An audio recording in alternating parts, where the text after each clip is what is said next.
Hey everyone, and welcome back to Retro Bits. Today, we're going to try something new, and keep this bit short and concise. The subject? The Amiga 3000. And it is loud, like obnoxiously loud.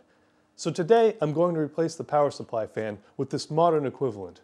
Hopefully that should quiet the machine down enough to make it more enjoyable to use for long periods of time. In the last video, I mentioned this Twitter post by Retrotective, which is where I got the information for this replacement fan I'll be using today. As always, a link is in the description below in case you'd like to get one yourself.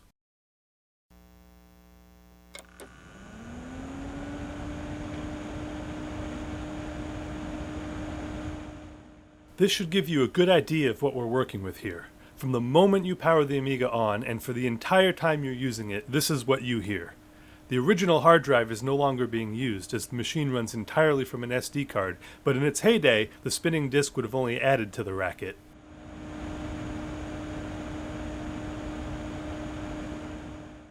Alright, first things first, let's get this thing opened up.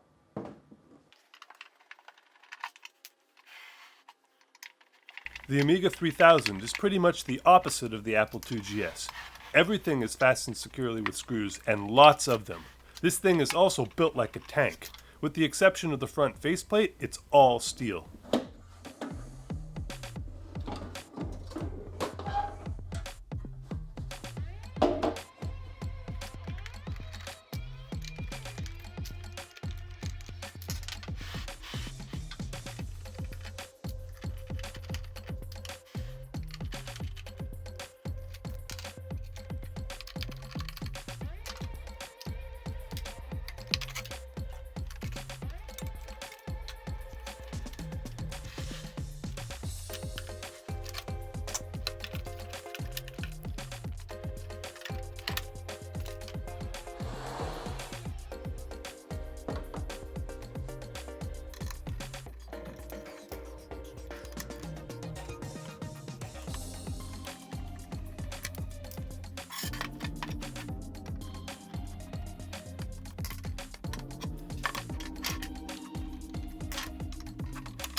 I've never opened up the power supply on this machine before, but apart from some dust, it looks to be in good shape.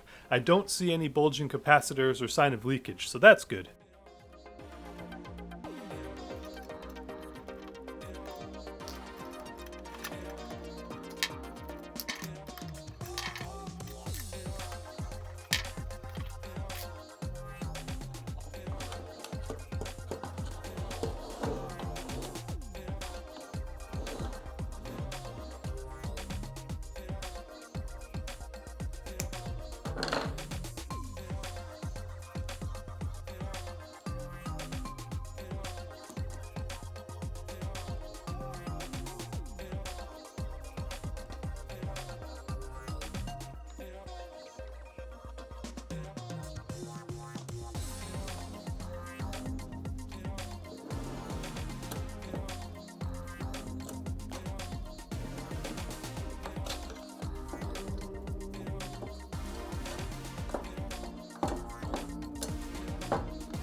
The original fan has a 2-pin connector for power and ground. The modern replacement has a third wire that's used to signal the fan speed back to a PC, which we won't be needing here. It looks like I can de-pin both connectors and simply swap over the old to the new, making sure to match polarity correctly.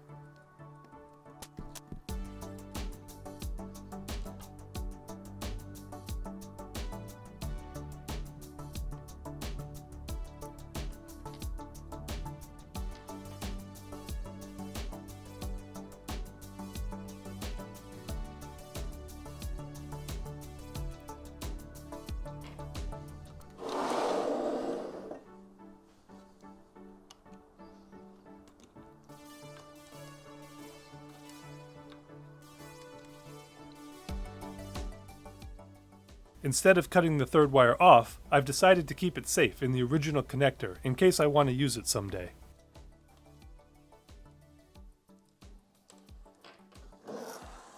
Just to make sure I have everything wired correctly, and to verify the direction of airflow, I'll temporarily connect the fan, put the cover back on, and power up the supply.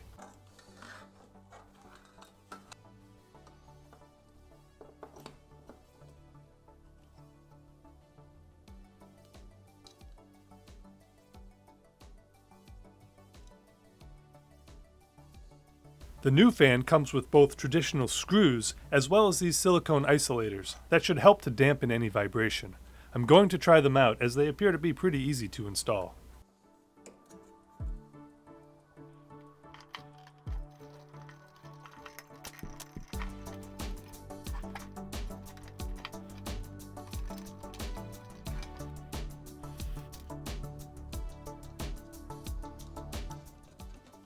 To install, you simply pull the isolators through the mounting holes in the fan until the recessed parts align. Easy when there's clearance to get your fingers in there, not so much in the tight spaces though.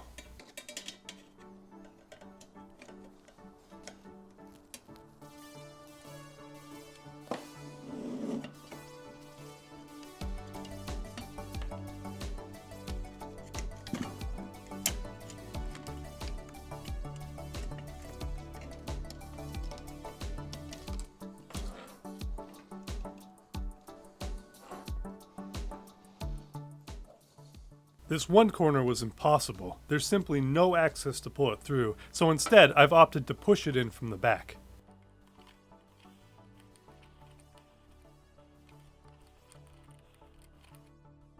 And done. That looks pretty sharp in there and didn't require any cutting, grinding, or cursing.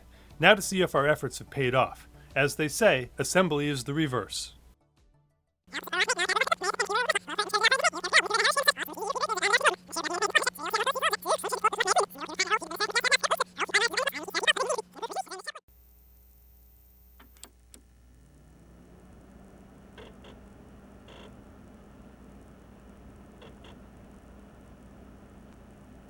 No question there's a huge improvement. You can even hear the floppy drive seeking now, something that was drowned out before. Let's do a quick side-by-side comparison of the before and after recordings.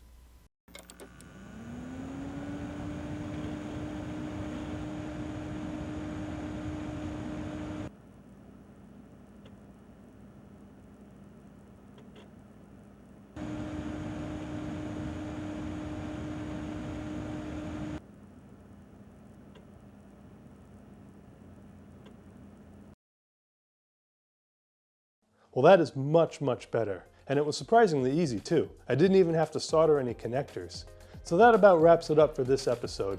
Let me know what you think about the shorter format videos in the comments. I hope you enjoyed this bit. Thank you so much for watching, and we'll see you next time on Retro Bits.